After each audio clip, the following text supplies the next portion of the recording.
Good morning, good evening, and good afternoon. Thank you for joining us on this Wednesday, 27th of August. The last time the Local Public Sector Alliance Gender Equity and Women's Empowerment Working Group met was quite a long time ago. But we've had a very uh, we've had some time, I think, to reflect on a lot of the issues that we brought through last time, where we were looking at gender-based violence, but we also looked very closely at the role that a local public sector can play, and particularly looking at local administrations. And today, we're really delighted to take a next step in this series of working group meetings. So we are hosting working group meetings periodically. So this is our second meeting this year. And really happy if it's the first time that you're joining us. Before we even go into framing our session, before we even go into introducing our stellar panel that I'm very excited to introduce you in a moment, we just thought we can use the opportunity of people coming in and coming into the chat to let us know where you're joining from. Would be good to know your location. Maybe you have a LinkedIn page. Maybe you've recognized somebody in the room. So we can really treat this webinar as though we were in a physical room, and high five each other in the chat. And thank you so much to our panel who is all here. So we're all ready and set to go. You are welcome to the uh, Local Public Sector Alliance Thematic Working Group on Gender Equity and Women's Empowerment, and we're having our opening meeting today. My name is Patty Sianga Knudsen. I'm one of the co-chairs for this working group and really delighted to be with you, and just wanted to give a shout out and heads up to my co-lead, Jacqueline Muthura, whom you have received a link. If you signed up to this meeting, you received a link, and I'm sure she'll be waving a hand at us in a minute or so. So just as we are settling down, a bit of housekeeping. Obviously, that's always very good when we are not speaking, for us not to turn on our microphones, but your videos are very welcome. Our panelists would like to see that they are speaking to real people on the other side. And so you can turn on your camera if your bandwidth allows it, and if the space in which you are in also allows you to. So please feel free to introduce yourself in the chat, and let us know where you're joining from. And the effort that we have today in terms of the webinar, we really are trying to look at two aspects. When we started off in coining what the open meeting would be about this month, our point was to really bring closer, once again, everything that we see around gender equity and women's empowerment much closer to the local public sector space. And we thought, why not stop at the finance desk? And why is this important? Because we thought we should really look at a deep dive and see how do gender responsive, how can we look at a gender responsive sub-national public finance management? It sounds like quite a mouthful, but that's why we have panels for these webinars, and really delighted that we are joined by a stellar panel that's covering quite a wide geographical area across Europe, across Africa, and who will be sharing with us from their expertise on this particular topic. We have shared a concept note into the setting, the scene of this webinar, so I will not be going through that. But I just thought it's really important for us to really think about what is important for us out of this session. Now, we realize indeed that there may be many strategies, many policies that governments, that subnational governments, but also looking at regional and global platforms that have taken the task to look at how policies can be gender responsive, but also how the subnational space can be gender responsive, and also from a public sector perspective. So it would be interesting as we hear from our panelists what that looks like. But we're more interested is to find out where these examples are. Where can we see gender responsive local public sector management? But particularly, we're interested to talk more about the strengths and their weaknesses.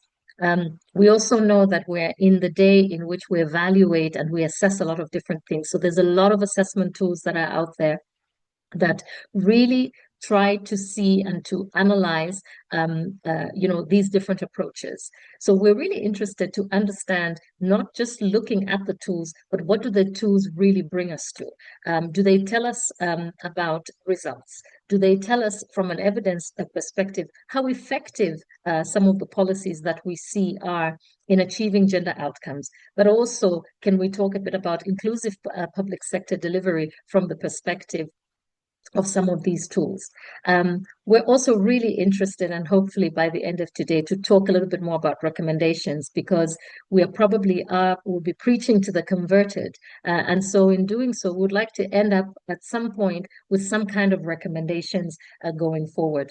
Why do we do this as the LPSA? Because it is a space in which like-minded people who are professionals working in the local public sector space, it could be from a subnational space, it could be from central government space, it could be from any of the spaces that look at the local public sector. And for us, what we would like to do is to deliver these in form of webinar results, then indeed in form of written pieces. So we are really looking forward to not just the panelists speaking, but to hear all the evidence-based, results-oriented, but also to hear how effective have you seen some of these approaches in terms of gender-responsive subnational finance, and looking also at the public sector. So thank you for joining us.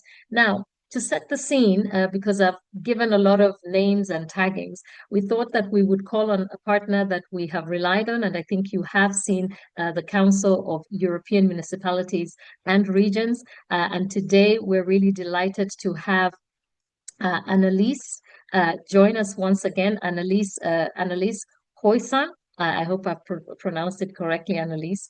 And Annelies would just walk us through and set the scene and take us through how we can look at the challenge and look at the shift that we can make as we move towards evidence-based, results-oriented, but gender-responsive sub-financial PFM.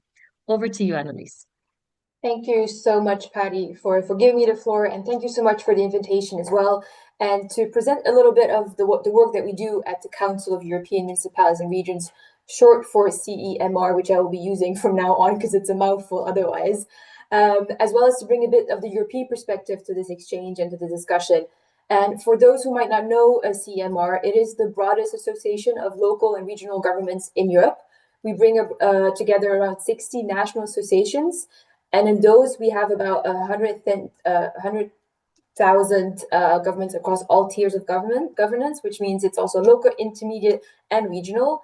And so I definitely want to take this opportunity, as Patty said, to set the stage, to share what local and regional governments in Europe have already done on gender responsive budgeting, what they need to do better, but also the challenges they still continue to face, sadly.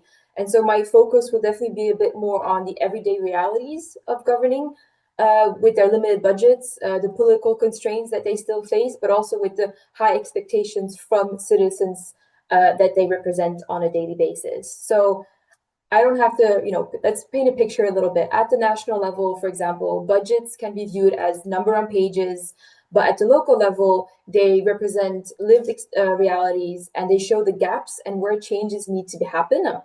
A national budget line for health, for example, does not tell you where local clinics have opening hours that fit women's working schedules, or whether maternal health services are accessible in rural areas. Another example, for example, is that national budget for transportation does not tell whether a woman feels safe on the bus when it's going home late at night. And that is the difference. That is the difference why we need local governments and why they are seen as the implementers of those national policies at the local and regional level, because they are the front line where budgets succeed but also fail. And it is at this level that that the challenge of gender responsive budgeting becomes most visible. So what happens when local governments try to apply gender responsive budgeting in practice? I am very excited to also maybe just give a few examples just to get the ball rolling in the discussion as well in the recommendations afterwards, is that some of our members have been working on gender responsive budgeting for a few years now. And the lessons that they've just shared with me, they're mixed. For example, if we take Vienna in Austria, the city has applied gender responsive budgeting systematically since 2005. It has shifted transport investments towards safer pedestrian areas and expanded child care in lines of family needs. But even after almost 2 decades, the questions still remain: how much of these changes can we directly attribute to gender responsive budgeting? And Vienna proves that institutionalization is possible, but also shows the difficulty of proving the outcome. So where has the shift happened? And then if we look at another example from Andalusia in Spain, municipal gender audits have revealed that sports subsidies were overwhelmingly going towards men football clubs. And that sparked a conversation. That sparked a change in the council and how they allocated budget towards more cultural, more sports funding, not only to men, but also to women, young boys and girls. But here too, the hard part was that it was not the audit that was difficult. It was persuading the council to redirect the money, and identifying biases is usually seen easier than redistributing the resources. And so these cases show that local and regional governments can generate insights and concrete changes, but it also proves that gender responsive budgeting is not abstract and it can reshape services on the ground. But now it's also the question, if local governments have already done all of this, what more do they need in order to make these practices sustainable and systematic? And here, what I've seen and learned from our members is that they need three things clearly. Is first, they need usable tools. So on the EU level, for example, we have, as some of you might know or have seen in the news, we have the multi-annual financial framework, which is a very important document. All of our EU funding comes from this. But unfortunately, our members have mentioned that it's still very compliance driven. And while the current MFF has ensured that gender mainstreaming is built in all of our many funding EU opportunities, the upcoming one, which will be from 2028 to 2034, there is unfortunately a shift in the direction. Gender is not seen as a priority anymore, and it's not as gender mainstream in the funding opportunities. And this is where local governments need tools that connect reporting with outcomes, not just boxes to tick off, but also tools that remain consistent, whether there's a political shift or if there's a current shift in the power, whether it's at the national level or European level. The second thing that they need is data, because without a sex-designated local level data, local and regional authorities are in a way flying blind, because if they can't show this is where we need to change, then they cannot have conversations with their constituency, with the council members, to be like, this is where we need to shift the budget around. And showing, for example, as I mentioned in public transportation, that women are the majority of the public transportation users, while men still benefit from road subsidies. But unfortunately, a lot of municipalities still lack this data, and they needed to be able to advance on where to allocate the budget. And the final point that they need is capacity and support. Smaller municipalities, for example, they need training, they need resources, and they need expertise from the national level as well, and to see how they can implement it at the local level. Because without these, gender responsive budgeting and financing it remains a practice that is only in bigger cities, and smaller cities or rural urban area cities, the balance will be off, and then the benefits will not be shown for the whole constituency, for the whole municipality and region. So now that I've kind of mentioned a little bit of what the points that they're facing and what they need, they are still facing certain obstacles and certain barriers. So from what members have shown with me or shared with me is that the obstacles that they face remain very technical, but also very political. So for example, they are still having issues measuring impact, which remains one of the biggest obstacles for local and regional governments. Too often, the success is defined by producing a gender statement or budget audit, but nothing goes beyond it. By the end, there is no proper follow-up, there's no proper implementation, the measuring the outcomes, it's very difficult, which again goes back to the previous point that what they need is support and capacity to be able to train this, so that it's not just ticking off a box, it goes to the beyond. There's also political resistance. It remains a factor in our daily lives. Relocation is contested. Many mayors may agree on the principle of things, but when it comes to changing their minds about shifting money from a popular men's sport to a women's programs, for example, the backlash still remains very strong in some countries in Europe. And the capacity gap also still exists. Larger cities are able to advance a lot bigger on this. They get funding from the national government, but other countries, other cities often don't have the national support that comes with it. They lack the expertise and also the staff to do everything at the same time. And then finally, I don't think this is probably obvious for everyone, but there's also still this very administrative burden, especially at the EU level. EU tools can be very useful, but they're also very time consuming. They're written in a very complex way. And unfortunately, a lot of the local and regional governments are not included in the conversations when those EU budget tools are developed in the first place, which needs to change as well. But I do want to end this setting the stage with a message of hope, is that even though there are these challenges, local governments are still seeing the value of having gender responsive budgeting. It works. They just need the right tools and the capacity to move it forward so that it can actually benefit everyone. And many of our members in the European context continue to push forward to implement gender responsive budgeting and gender mainstreaming at all the different levels. It leaves us with progress, but also the possibility also to improve and to push further, to learn from others and exchange. Local and regional governments in Europe have proven again that gender responsive budgeting can remove inequalities and shift services. But if we are honest, most of these practices remain partial, still very fragile and very difficult to sustain. But I do want to be clear on one point, is that as a European Union or as Europe, we don't have the golden ticket. We don't have the perfect answer because gender responsive budgeting will look different in every single country, in every single continent, in every single community. And if there are others in this room that have found ways to connect these tools and make it more tangible for results for citizens, I would be very welcome to hear them during the exchange as well, but also from the amazing panel that we will have. So on that, thank you so much for your attention. I look forward to the interventions as well as the discussion. Thank you so much. Annalise, thank you. Thank you for sharing by having a dive with some, references and examples out of Europe, and I think from the members of the council. I think it was really interesting to hear very promptly, what the needs are, and it seems there's a lot of clarity on what those needs are. And I think we can resonate also from other regions in terms of data financing and capacity building, and also to listen to what you've shared. I liked your message of hope, because indeed that there may be a lot of obstacles and barriers as you see them, even from a political level, right? In terms of shifting budgets, for instance, from one side of the spectrum to really make outcomes to be gender responsive, but that practically there may be those obstacles, but that there is still a sense of hope. And very interesting to hear about some of the roles that the mayors are taking, and also the difference that you see. So maybe we can hear a little bit more from you a little bit later, on sort of where do you see the entry points, for example, when you talk about rural cities, or rural spaces rather, and rural municipalities, and the kind of challenges that you foresee. So where do you sort of see that space for them to navigate some of those challenges? Perhaps it's also a very good reminder for us, before we go into our panel, that we are trying to really address some very critical questions here, in this webinar.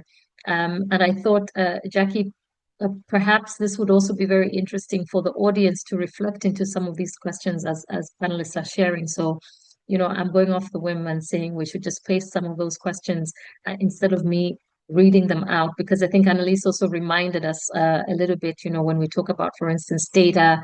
There's a big talk around disaggregating data, but Annalise, from what we're hearing from you, you can disaggregate the data, but where does it take us to in terms of outcomes? We're talking about norms and attitudes, which is something that Annalise has also talked about. So perhaps to come back to that.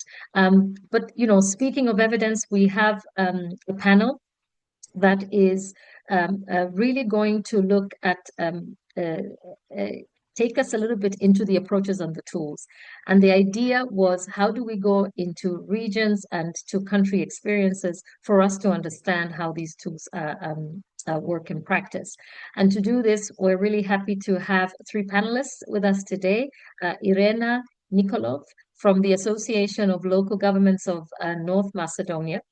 And we have Spriya Iyengar Srivatsa, who is from the International Center for Tax and Development, ICTD for short. And we have Faith Ann Kinyangui from Bajeti Hub in Kenya.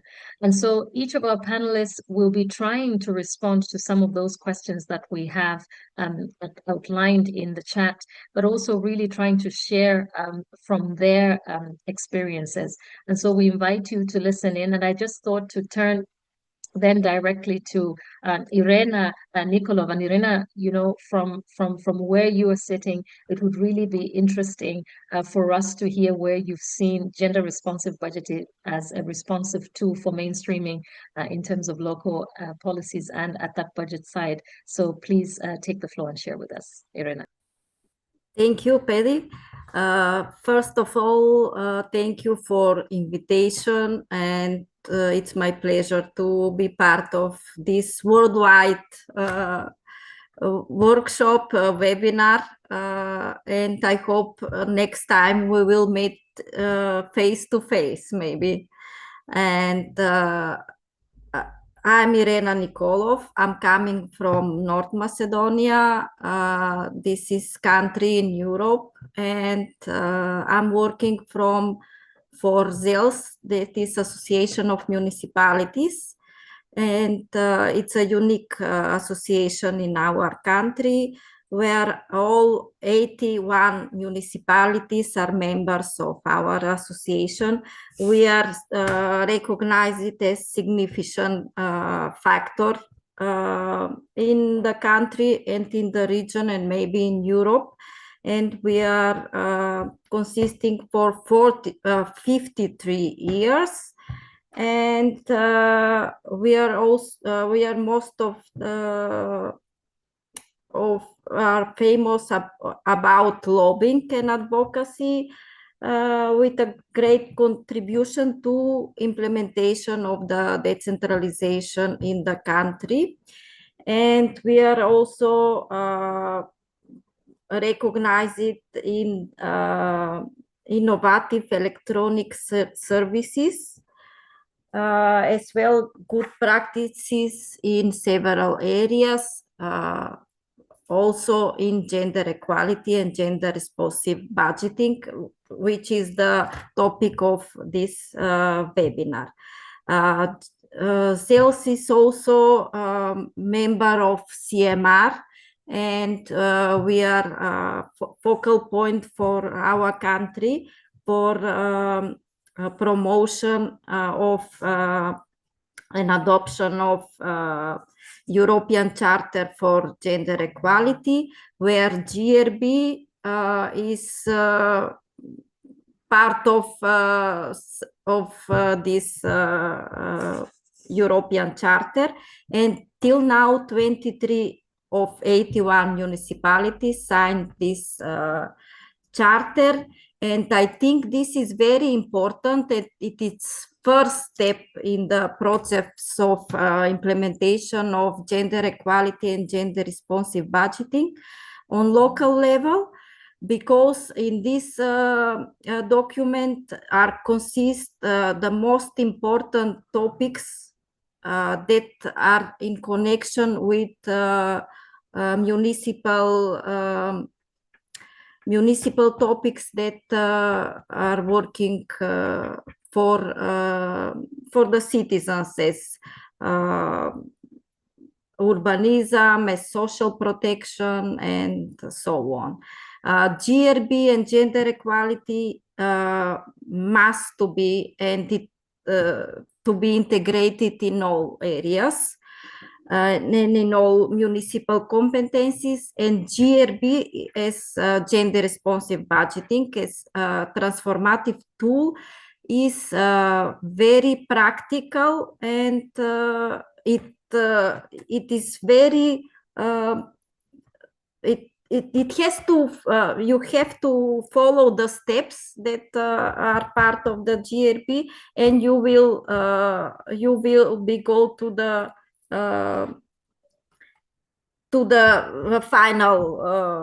final step, and that is to develop services and politics that are equal for women and men, boys and girls. gender responsive budgeting is some kind of an innovative tool, an innovative approach applied in our Southeast European region and in our country, of course. In our country, we start to work on this topic from late 2006, and we start with small pilots to sweeping to big reforms, like changing budget circulars. That is a document that is very important for national and local level when they are preparing their budgets, and with this budget circular, they try to close that gender gaps that are find through analysis, through research, or through other forms with citizens' participation, and they are transforming through the programs and through some measures in the budget. So we have some good practices in municipalities, like free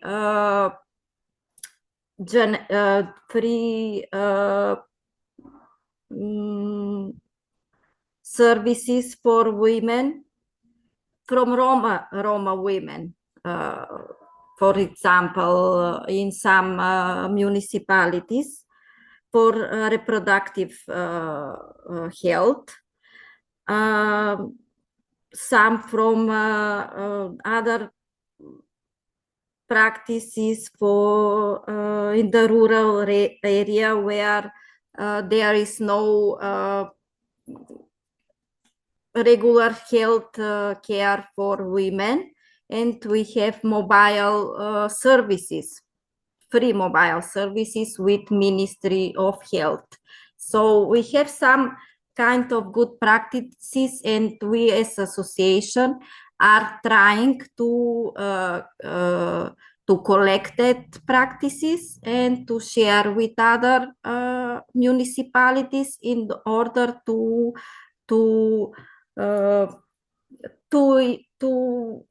influence other municipalities to implement GRB in their work, so they can develop and implement good measures and activities that are good for women and men, or boys and girls. In that way, sales have developed different tools for capacity development. What is important, and Annelies also underlined, capacity development of municipal staff, but not only for coordinators for gender equality in the municipalities, but also capacity development for other employment in different sector, as finance sector, as local economic development sector, at urbanism sector, in order to raise awareness about importance of gender equality and gender responsive budgeting. But also it is important to have political will of mayors and municipal councillors in order to support administration and to budget, to allocated budgets for recommended activities and to be part of the municipal budget. And ZELS also have developed an e-platform, www.grb.org.mk, and in that platform, municipalities can present their good practices, but also can present the segregated data that are collected for their municipalities in different sectors. But we are still on a beginning on this exercise, because there is some kind of not goodwill in municipalities to collect that data and to segregate it. They are looking for some tools how to desegregate data, but okay, we understand that. Then we gave them tools in Excel sheet, the basic tool, but still there is no interest from municipalities to collect that data. But even they are aware that this data very important for developing municipal plans, programs, because their data they will use for analysis, for gender analysis also. But we are still on this challenge in our country, how to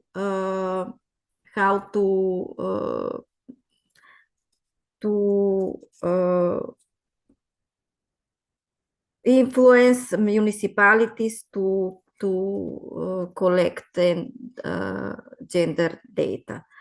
And what is other challenge that we face is lack of awareness in the other institution on local level for importance of this data and sharing of this data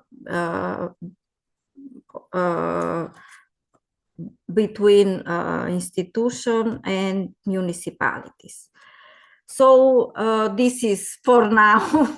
We have a lot of other information, but I prepare other presentation, but still I think that this is very important for the topic now. Irena, thank you so much. And it's absolutely interesting for us to take a dive into Southeastern Europe. And when you talked about, gender responsive budgeting and, giving us the introduction, and you're talking about 2006, it's not so long ago.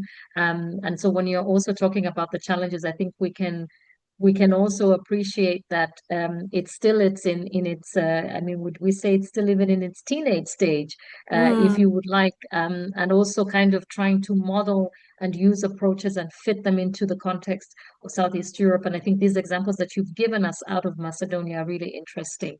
I'm reminded, I think, that in the previous webinars we have had Nalas join us and also share sort of some of the best practices that you are giving us now from this very national perspective, and reflecting onto while tools and platforms like the one you have explained exist, the challenges in terms of lack of awareness and the importance of why we collect this data still remains important. So thank you so much. And I think that we will have an opportunity for us to invite several speakers also in the room, because we know that people are bringing in different regional experiences. So please hang on tight, and we're grateful for that. And since we have spent some time looking at the budgeting side, at the income side of the budget, we thought that it's really interesting for us to talk about, to take a little bit of a deeper dive into this side, the revenue side of the budget. And so Spria, who is with the International Center for Tax and Development, and we will hear a bit more about what the organization does. And we know that your work there as a research associate is really looking at gender and tax, and with a focus on tax compliance.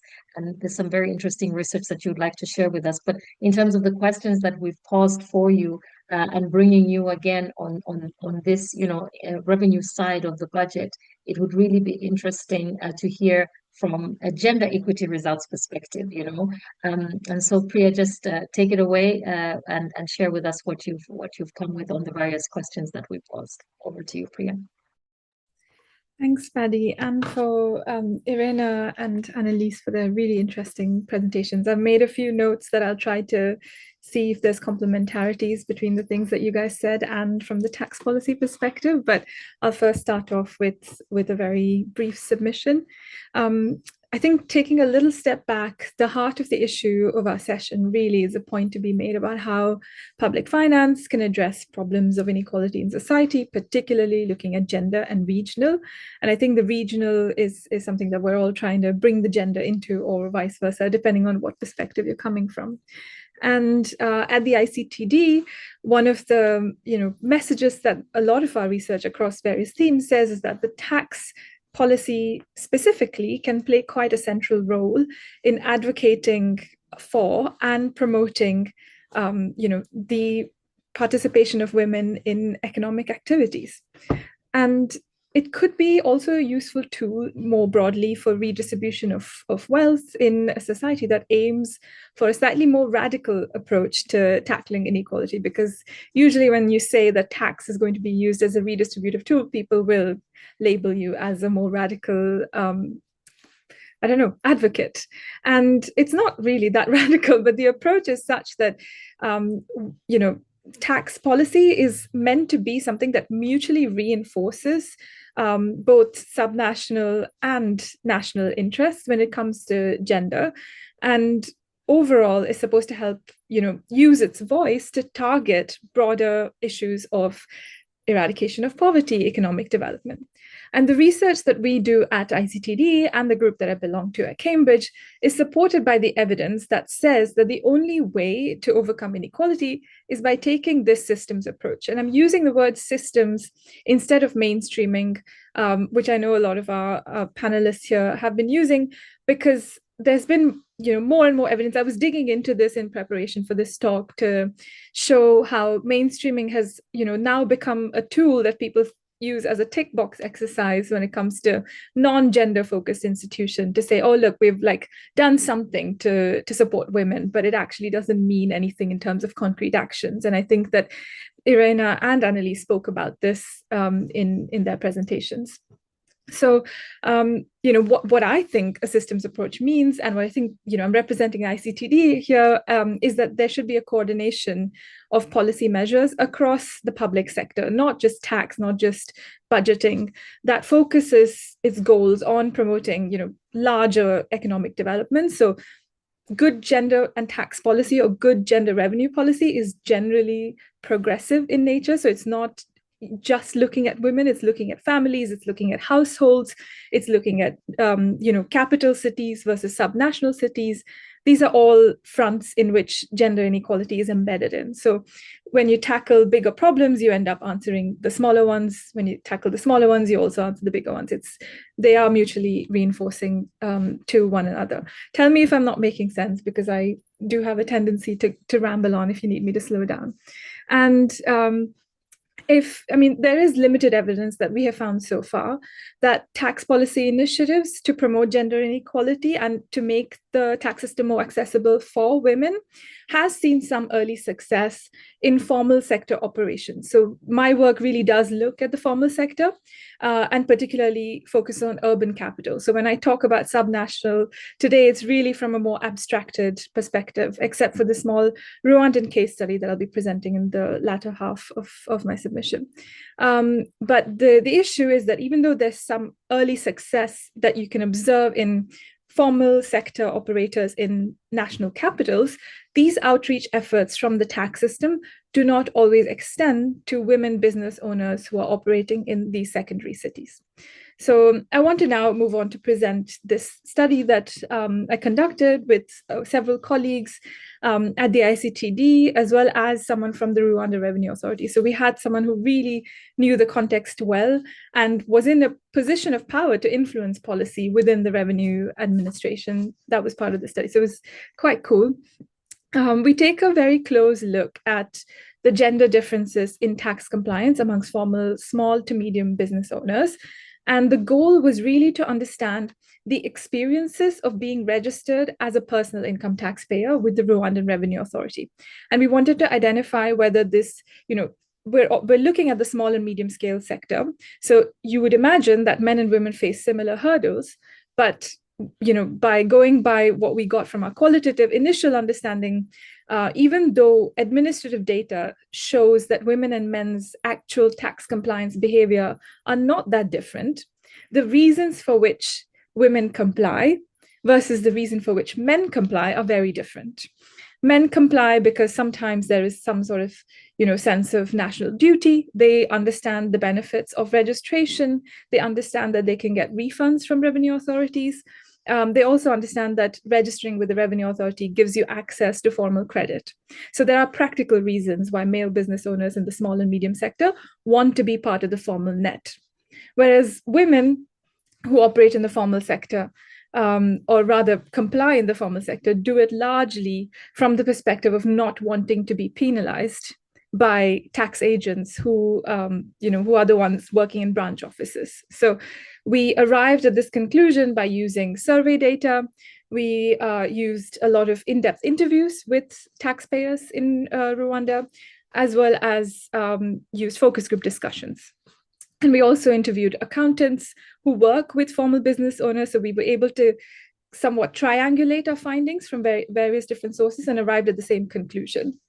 So in addition, we also, because there's a lot of conversation about data, I'll make a methodological statement here that, we are advancing current practice, which really is, the current practice really is to largely look at reported outcomes or reported attitudes towards compliance. And some of the more state-of-the-art work looks at administrative data as well. By administrative data, I mean the filing records held by revenue authorities. So what you do is you take surveys of taxpayers and you ask them how they, feel about tax compliance, what are their attitudes toward the revenue authorities.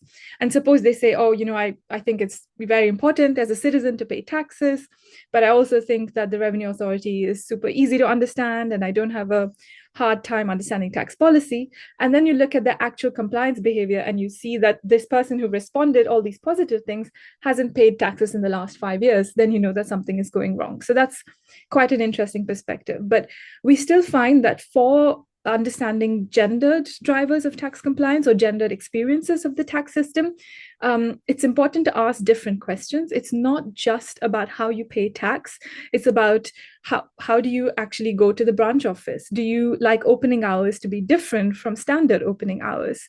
Or what do you allocate your household finances to? Because if you're a sole proprietor, you kind of have some degree of flexibility in what you do with the income that you derive from your businesses. So do you look at urgent needs? You have a family member who needs care and that requires you taking some of your profits to allocate for that, or is that being eaten away by tax payments? So that's the other way that we kind of advanced a more conceptual lens to dig deeper into the embedded social norms and some of the structural inequalities that shape women business owners' understanding and interactions with the tax system in Rwanda. And then we disaggregated this by region. So we find this, at a national level, women experience the tax system as something that's intimidating, and they pay their taxes because they don't want to be fined. They don't understand it very well, so they sometimes even end up overpaying. But then you look at the secondary cities, that is outside of Kigali, and you find that this gap widens even more between women in capital cities and women operating in these secondary cities. I found that those women who were running businesses in Kigali, compared to women running businesses in Musanze and Muhanga, which are the secondary cities we looked at, were far more informed of their tax-paying obligations and about the advantages and disadvantages, even though that was lesser than what men held. And they reported to be able to approach the RRA more and access the RRA's public outreach programs, because the RRA holds a lots of seminars to help women, particularly women-focused sessions, on using their new digital system, which they've rolled out in the last 5 years or so. But this wasn't the case in the secondary cities. Most people didn't have access to the digital system, and usually they were using these agents called Irembo agents who were intermediaries. And there was Irembo is an organization that's recognized by the government, but there was a lot of fraudulent activity happening at the subnational level, where there were, agents who were impersonating the government or Irembo, and a lot of women ended up sharing confidential, information about their businesses with agents who were not actually representatives of the state. So it really puts them at a lot more risk when you're slightly further away from the knowledge center, I suppose. So I think the message really from all of this is, that our research does two things. First, it challenges the notion of a gender-neutral tax system and demonstrates how current tax policies and administrative practices, even when well-intended to advance women's economic interests, can actually reinforce gender inequalities, not just between men and women, but by women living, in more urban metropoles versus women living in more rural or peri-urban areas. And finally, it calls for a redistribution of resources within tax administrative infrastructure into the subnational, where the revenue potential is actually booming across the continent, as secondary cities and women operating businesses in these secondary cities are emerging as strong contributors to the national economy. If I'm not out of time, I can answer one of the questions, but if I am, just tell me and I'll come back to it later. Okay, I've got some You time. can take a minute. You can take a minute. Okay.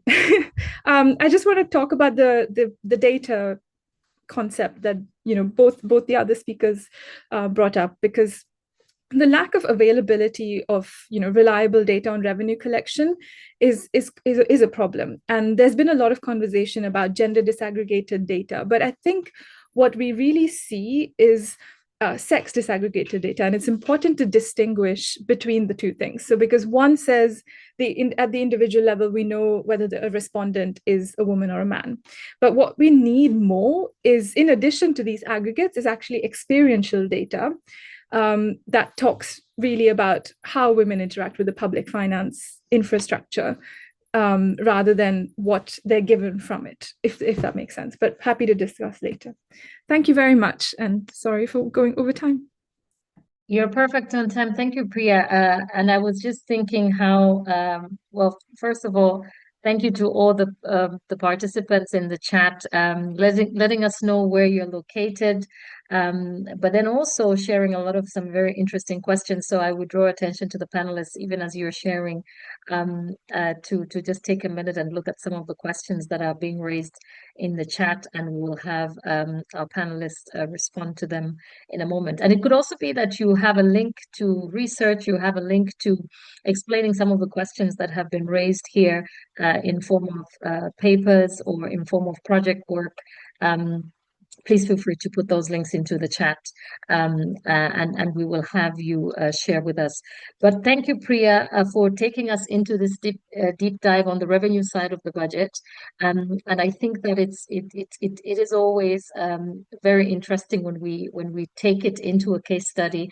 I was just thinking, and maybe that's just a little bit of my own thought, taking my role as moderator, talking about how the way you shared on the difference between men and women in terms of tax compliance.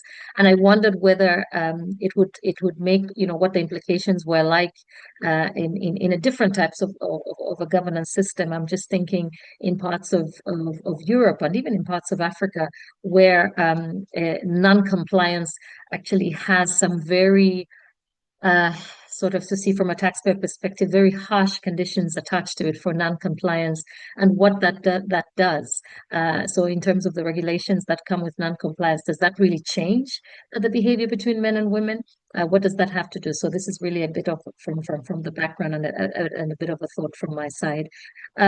But we still have one panelist who will share from us, and we are we came from Southeast Europe, from North Macedonia, and we heard some very interesting examples that came from Priya's study and the work that you've done, particularly in Rwanda. And we are still in East Africa. And I'm gonna ask Faith Ann from Budgety Hub, and I say Budgety Hub because I speak Swahili, so I find it very difficult to say Budgety, Faith Ann, so you will correct me on how you pronounce that better. And I think, Faith Ann, we were really interested to just hear, because I know you're working on the transparency side of things. You also work very heavily on the expenditure side of the budget. So, as a hub that's really looking at the overall at the overall parts of PFM. Just take us through a deep dive into some of those elements on accountability and transparency, but indeed how you see things at Budgety Hub in relation to gender responsive public finance management. Over to you. Thank you very much, Heidi, for that. And I do hope I'm audible. I apologize in advance. I am in a public place. So for any background noise, hopefully it's very minimal. So I am Faith Ann Kinyanjui. I work at Budgety Hub. We do a lot of work in the public finance management space, and especially at the subnational level. So, which is great because that's the focus of our conversation today. I'll just start by giving a bit of context when it comes to the Kenyan and the devolved system of governance that we have here, which is the form of decentralization that we've taken, where we have 47 subnational units. So that is the county governments. And from a spending and service delivery point of view, the constitution has assigned certain functions to counties where they are responsible for delivery of services, for instance, in health and in pre-primary education and so on. So health service delivery is really one of the major ones when it comes to the areas where counties, or I'll call them counties, they're the subnational units, are supposed to spend a lot more on. From a revenue point of view, we have counties have been given some revenue raising powers. They're very limited when you look at just the national budget and when you look at the county budget. So perhaps they can only finance about 10% of their budget. In terms of policy making, so that it's still largely a national government function. And I think that matters a lot for gender responsive public finance, because when you think about the context in Kenya and where we are when it comes to gender budgeting, it's not very advanced. So there's also a lot that is still happening at the national level that is definitely trickling down to the counties, but perhaps not as fast as it should, because there's also still a lot of figuring out that is happening at that national level. In terms of the public finance process, the two mirror each other. So what happens when it comes to counties and their budgeting process, and what happens at the national level, that there's still some mirroring that happens when you look at the entire process from planning to audit. So I'll speak about three main things, taking into account, the subject of our conversation today. And the first thing that I will just touch on is public participation on the process side of things, even as we are discussing, the need for a shift from just looking at processes to also outcomes. The second one is transparency as it regards the visibility of outcomes, especially. And third is citizen oversight and accountability. So that is the demand side and the very people for whom this actually matters. So when it comes to the public participation process and why it matters, especially for this conversation. So the good thing about Kenya and the PFM system in Kenya is public participation is one of the things that has really been provided for within our laws, within the regulations, that citizens ought to be involved in decision making. So we still have, and we still are in a process where we still need to define outcomes, at least even when you look at gender responsive budgeting and gender equity from a process point of view.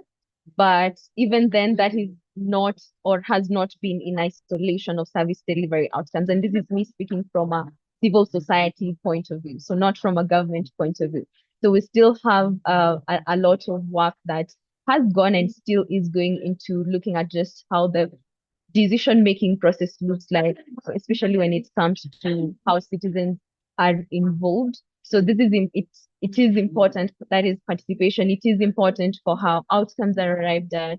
It is important for how outcomes are arrived at, and also just what outcomes are eventually arrived at. So it is still important for us to think for when it comes to who participates, how they participate, or rather are supported to participate, and the decisions that are arrived, including the how the decisions are arrived at. So whereas we have a lot of requirements that, or provisions that, require or call for public participation, the quality, I think, is where one of the challenges has been when it comes to the quality and just the outcome of participation. So there are certain gaps that exist. And I think one of the questions that we've often come across is what entails meaningful public participation? So, which I wouldn't say that we have all the answers, even as Bridget have on what entails meaningful participation, at least looking from an end to end, but we do have some options or things that can be considered, especially with regard to the work that we have done. So our attempt to answer that question, especially on what entails meaningful public participation, led us to this public deliberation model, that kind of developed based on experiences and working in the PFN space, engaging citizens and so on, and there being about 7 or so key pillars for how we can define effective and meaningful public engagement, that fits to what should happen before, what should happen during the actual participation, and even including what should happen after.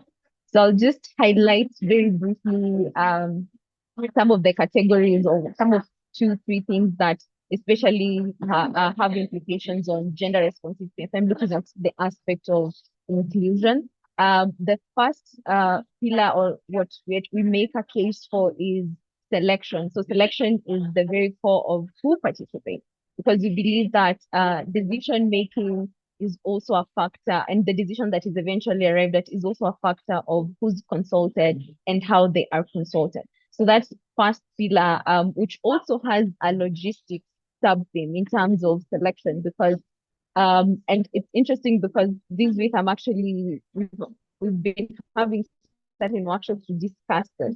So towards the end of last year, the result of this work that was done around public participation also informed a lot of the review of the county's public participation guidelines. So there was a county public participation guideline that was supposed to guide counties when it comes to how they should conduct public participation. But about 10 years down the line, and experiences and things having worked, other things not having worked, there was a process to review that. And one of our contributions to that process was that let's think about it from this deliberative point of view and consider these pillars where we are talking about keen interest on selection, logistics, which was an interesting one for us in terms of what is the venue, where is the venue, how accessible is it, the timing of participation itself, the duration of public participation, because if you're saying that it will happen for an entire day, that may not be feasible for some people, and especially women in this context, who may have other duties or other things to do. If it is happening early morning hours, what are the implications for that on women? If it is happening late in the afternoon, will we still have women participate? And especially in the rural context where there's a lot of caregiving that happens, that these women are responsible for. So it may be that they still already have other household responsibilities that they need to get to. So a late afternoon meeting does not necessary. It may happen, maybe the box will be ticked, the participation has happened, but there's a group that has been left out.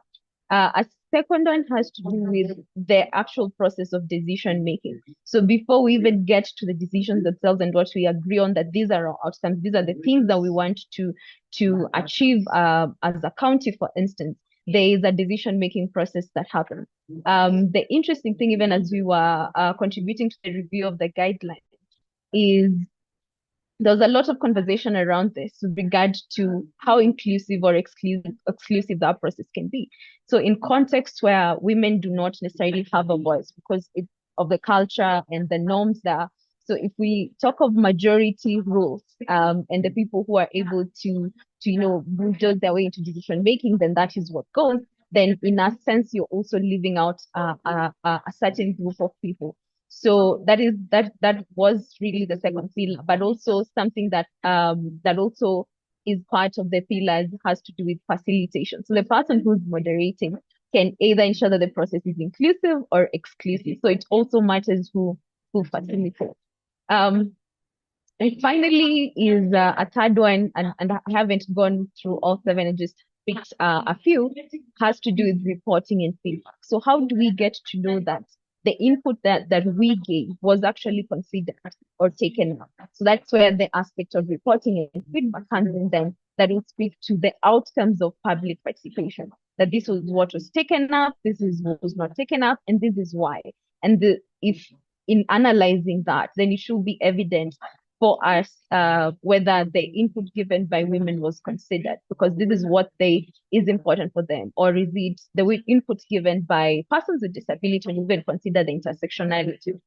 So that has been one of the approaches, and even as the guidelines were finalized early this year, I think they're just awaiting adoption, then it is also for us, we see it as an opportunity for counties. It's something that counties can take and use as a checklist to kind of assess themselves when it comes to what extent is the quality of our participation, looking at selection, who participates, looking at the logistics of it, looking at how decisions are arrived at, looking at feedback that is eventually given. But even to beyond the guidelines, beyond the intentionality, I think one of the other things that really has been a factor when you think about participation has been the aspect of costs. And at Budgeting Hub, we are currently in the process of assessing what does it take to conduct public participation for counties, because that is one of the feedback that we kept on receiving, that we don't have enough resources to do this. But what would it cost? And even just not limited to financial resources. So we can also perhaps arguably say that meaningful participation could very well be an outcome of well-resourced public participation and even civic education budget line, looking at just how allocations are done. But it could very well be that counties are adhering, or they have a checklist that are guided based on these guidelines to be able to assess themselves on the progress made. So I said not looking at participation in isolation, or rather the process. So I'll speak a bit on transparency and a bit more on the outcomes.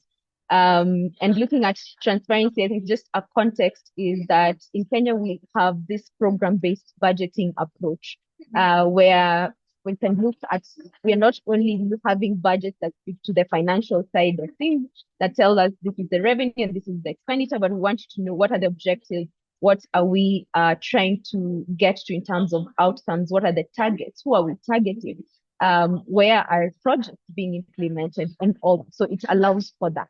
So this approach should essentially make it easier to identify and track outcomes, looking at various programs and the resources allocated. But one of the things we have identified as part of a survey that we conduct every year is the level of non-financial information. What would tell you what the outcomes are that is provided is very limited in this document. So just comparing the approved budget, which is at around 83 points, and in terms of non-financial information, and the implementation reports that should tell us on progress that has been made, and the level of information is at just around 20 points. So that gap is telling of something that is not happening, and it does hinder the possibility of being able to track outcomes and what the county is doing. Because if you're talking 83 and 20 points in terms of the extent of the level of information, so there is a gap there in terms of the kind of non-financial information that is being provided. Thank you, Faith Ann. I was going to say you have a minute, but you managed to wrap it up just before I could interrupt you. So thank you for that. We will just ask, if you are not taking the floor, if you could mute yourself, because it makes us hear the one who has the mic more openly. We've now come to the point for Q&A, but just before going into that, there's been quite a number of questions that have been raised in the chat, and it's really been interesting to listen to the panelists in sharing with us. And thank you again, Faith Ann, for bringing us into this, just zooming in on public participation and trying to make that link with what accountability looks like, but then also what transparency looks like. I was thinking that as a PFM practitioner, one of the tools that we always often look at when we talk about budget transparency is the Open Budget Survey. And it's always very interesting when you see some of the comments that come from, different stakeholders. And I was really curious looking at the Open Budget Survey for 2023, and it was a comment that was actually shared that came out of Jamaica, and it's a platform of civil society that really tries to monitor accountability of the budget. And it says, for me, the budget became not just a technical document that guided ministries, departments, and agencies about their spending priorities, but it's also a promise book. It was no longer just a government document. And I think this speaks into what the budget looks like as a promise for public service delivery.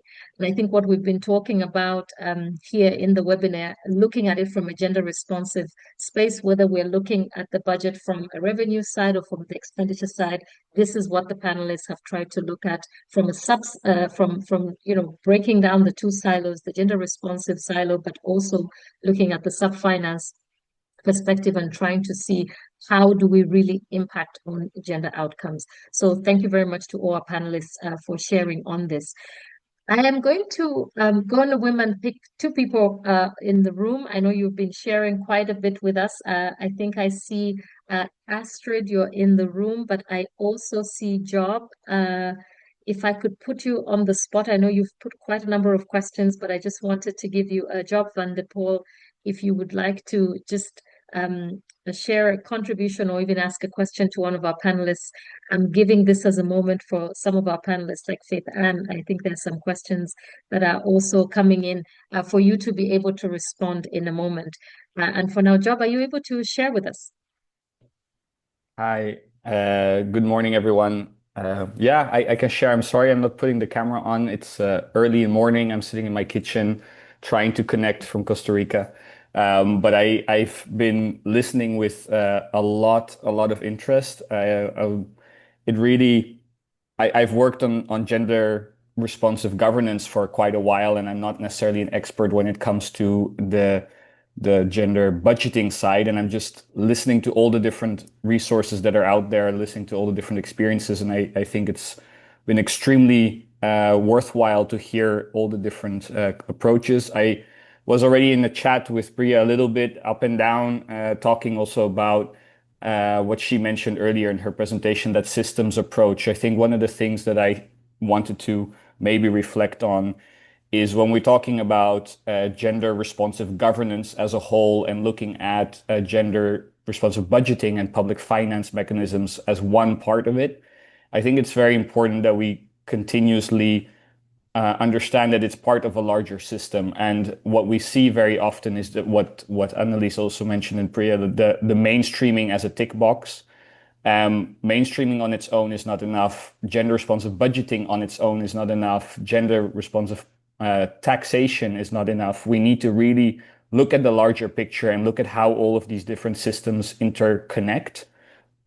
And getting that message across to public officials or getting that message across to politicians to understand that it is not just one thing, but it is a holistic, I would almost call it feminist approach to doing government, that is really, I think, one of the big challenges that we face. And the more evidence we have, and I'm very excited to read all these different things that Priya is sharing. And I saw Irena also shared some studies, like using those points of evidence will really help get that message across. So yeah, thank you very much for all the contributions. It's been really very exciting way to wake up in the morning. So thank you very much. And good morning to you in Costa Rica, Job. Thank you for having joined us in the comfort of your kitchen and still able to contribute really fresh at this time in the morning. I needed at least 2 cups of coffee in my afternoon here in Europe. So thank you. Perhaps we will have just one more hand. And as I ask for the hand to come up, maybe just turning back again to our panelists so that we can take the need not to have silence as we wait for our hand. Annalise, I see you are sharing on a reflection on intersectionality. Did you want to also just share on that and also just come back with some reflections? Yes, thank you so much, Patty, and thank you so much to all the speakers. It was very interesting, such as Job has mentioned.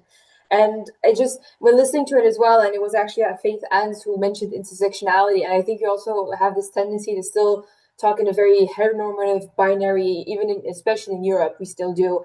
And it's also something that I just thought it was important to mention, that we talk about gender responsive budgeting.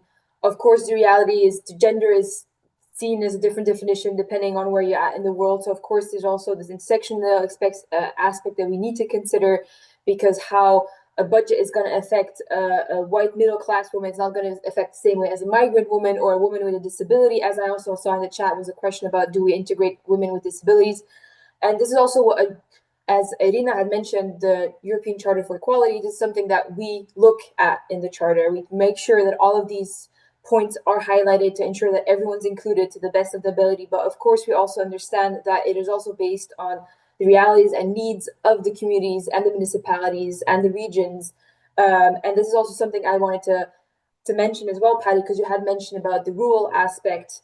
And it's also important, you know, in the sense that you, as from our members, and this is something I mentioned to our members as well, that as CMR and the bigger system, as Job has mentioned as well, is that we don't expect you know, local authorities to do every single thing fast.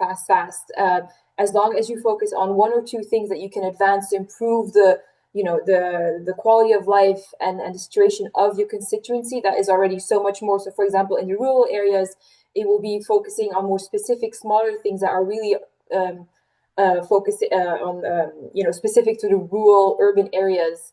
So for bigger cities, you're going to be thinking about, you know, snow plowing as well. But how is that going to affect in cities that are further away from the city center? So how you allocate the budget to who comes first when there's a lot of snow is going to, you know, impact the living situations of mothers and families and so on. And this is also, again, that where data is so important, that we can present that to show, like, this is what the data shows, this is how the changes come. But I also wanted to mention, and this is going to go back to the intersectional aspect, is how important it is to actually include all of these voices in these conversations. When you talk about, you know, the procedures from the beginning to the end, is that we need to include all these voices to make sure that if there is a budget that is being allocated to a specific program or a specific processing system, that it actually targets those people that it's going to affect on a daily basis. So if you're having a funding opportunity or program that is for women with disabilities, make sure that the women with the disabilities or people with disabilities are in the room, and not just the politicians. It's like, yeah, we know what they know. It's like, no, bring those people in the room so they're actually part of the conversation, because they will actually know what they need and how to best allocate the budget based on their realities and their needs.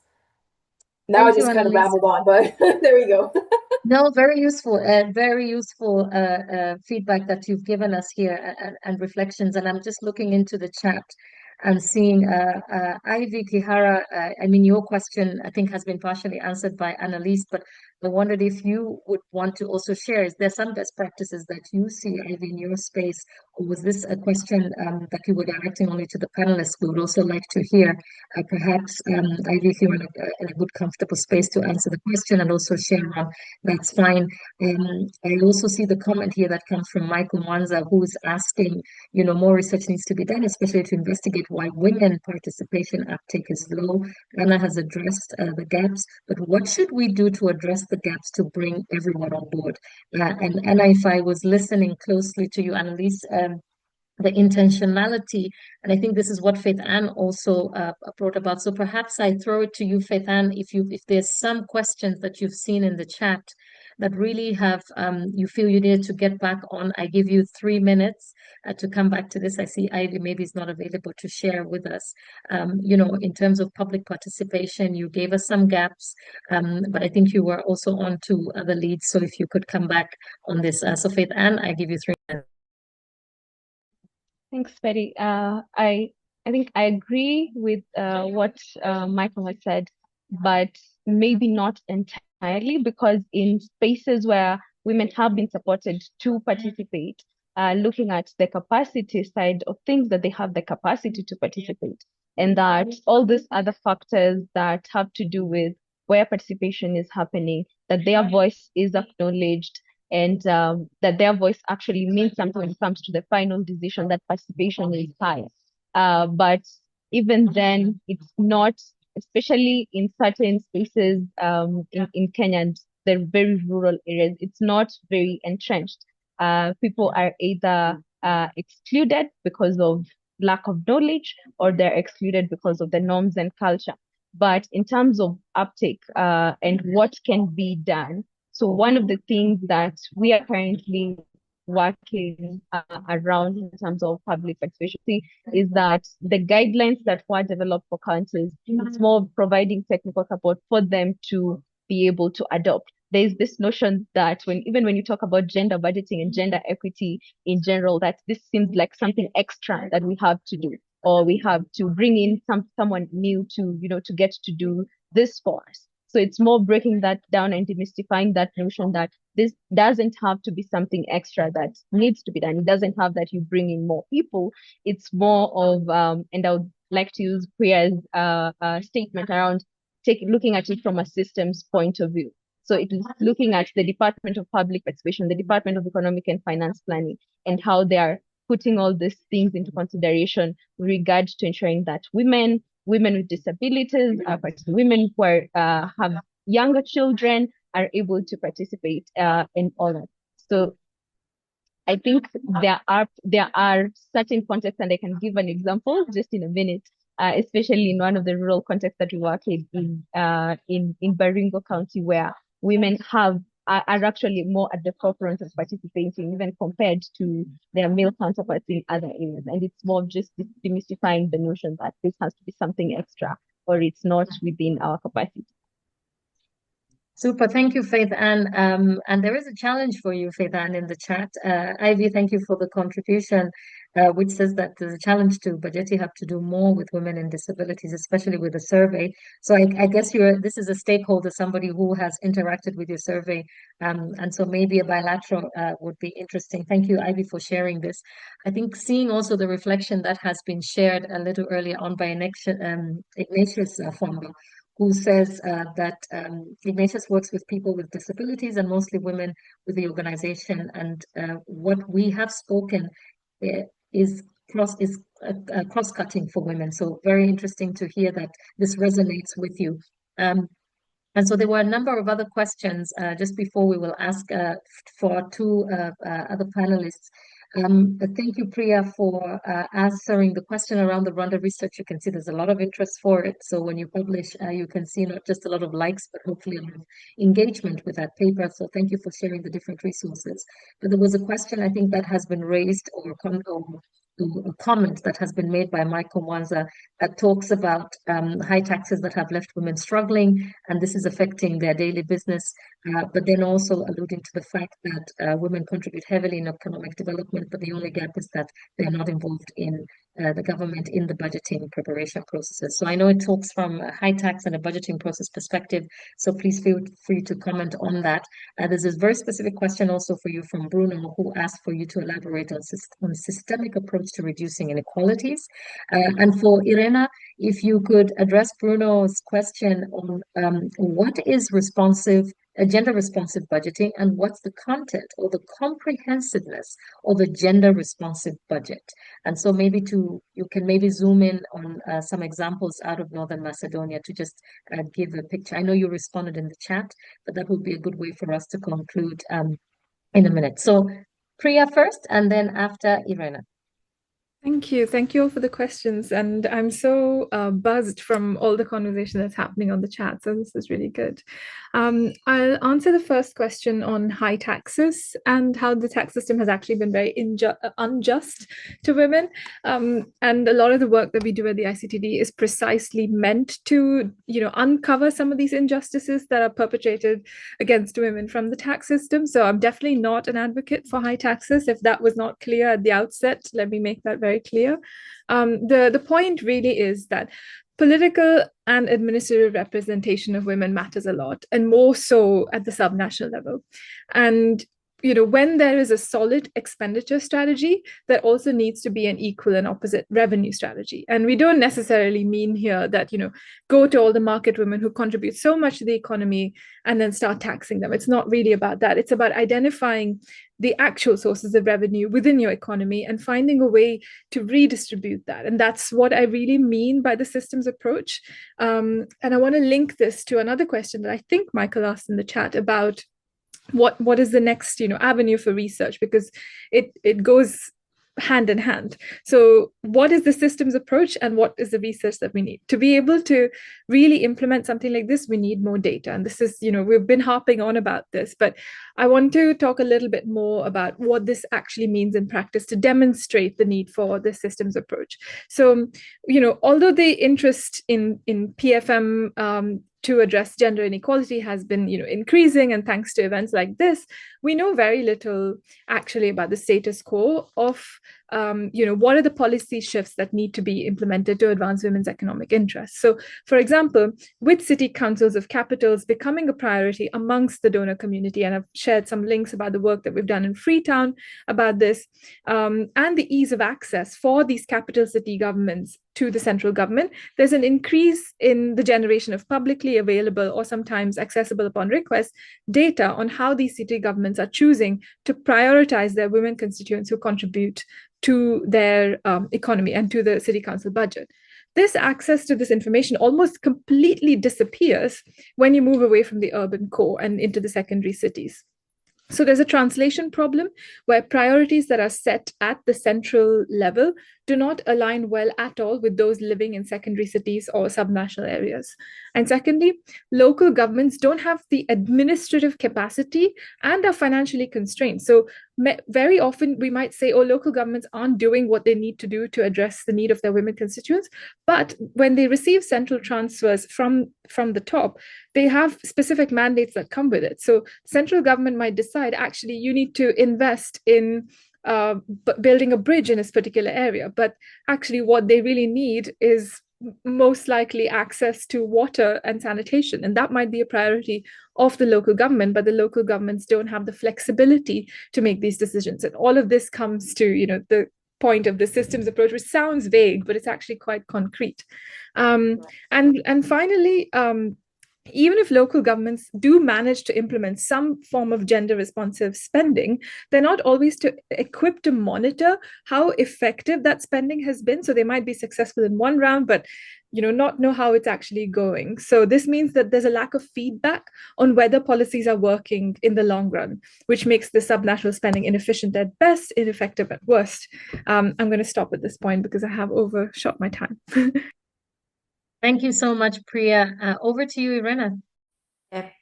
I already shared some definition about GRB in the chat, and GRB is not separate budget for women or men. It is consist of GRB's like approach of using tools to analyze the gender dimension in the budget, to allocate budget in accordance to previously made analyses that are coming from women and men needs. That GRB is also some kind of establishing a procedure that will ensure that a budget contributes to achieving the gender inequality.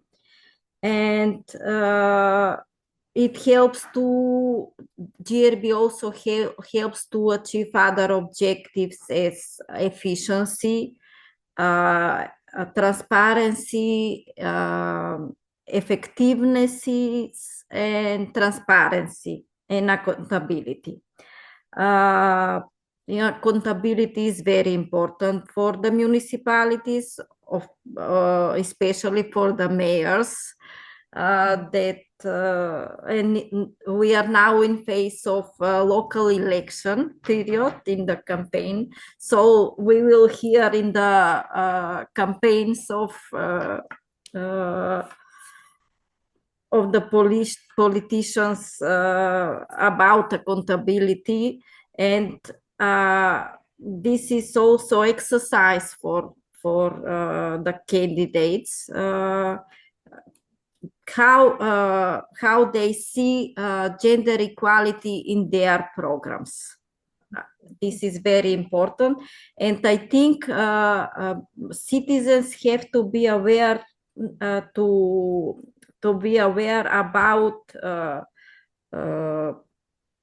about importance of this issue, and how politicians are looking on this issue. About some practices, good practices that we have in our country, I already also share some brochure, but I will share also here from municipality of Kočani. They established during the COVID crisis mobile service for health and social care services for citizens at rural areas, and also for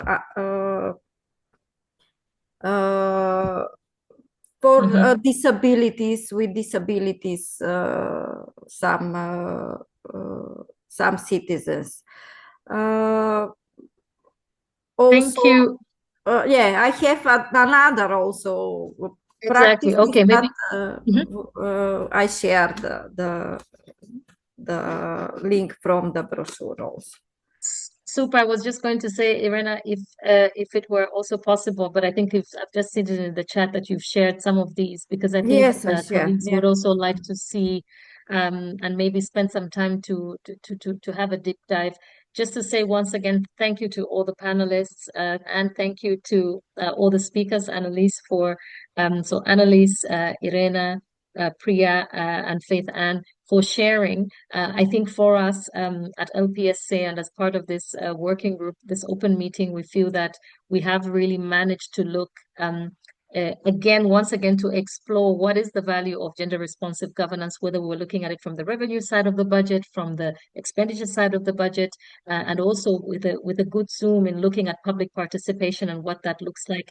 But I think what we're picking up is that we really need to look at innovation. We also need to really think about intentionality in terms of how we make the link between getting to the outcomes, the use of the tools that are there, but then also the use of the information that we want, whether it's disaggregated data, whether we want to build capacities. What does this actually mean in terms of the impact on gender on gender outcomes?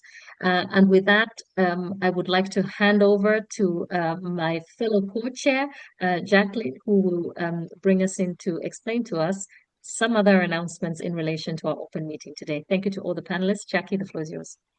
Thank you so much, Paddy. I think it was a fantastic session.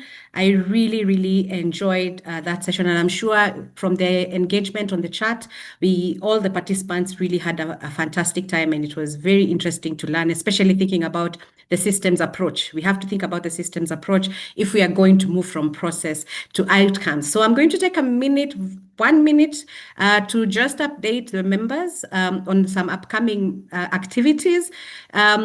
We have another very interesting session, I think, on a topic that we don't really talk about, and this is women's participation in local government administration, really advancing women's careers within local government. And that meeting will be taking place in November on the 19th. So please make sure you register and add it to your calendar. We will have a fantastic panel coming up. But if you have someone who you think would be a great speaker, please let me know. My email is in the chat box.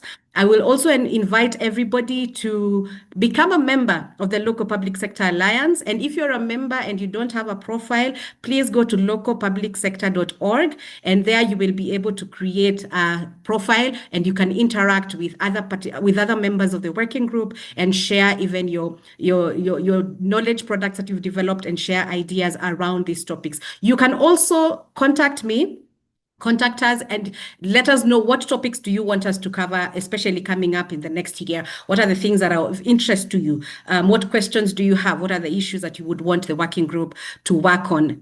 Finally, look out for our upcoming paper on local government action to address gender-based violence. This is based on the discussions we had in February, and one of our members, who is Lulu, we call her Lulu, she's been gracious enough to put together that document, and please let us know if you would like to participate in developing policy papers around this topic that we had today and other topics. Again, my email is in the chat box. And finally, if you are in Nairobi or you are in East Africa, we will be having an in-person networking dinner in October. So please ensure that you're following us online to stay up to date. And if you would like to participate, you can already write me an email on Jacqueline@decentralization.com. Please feel free to reach out to us directly if you have questions, suggestions, and contributions, or if you'd like to be involved in future publications and events. Thank you so much to Paddy, our moderator for the day,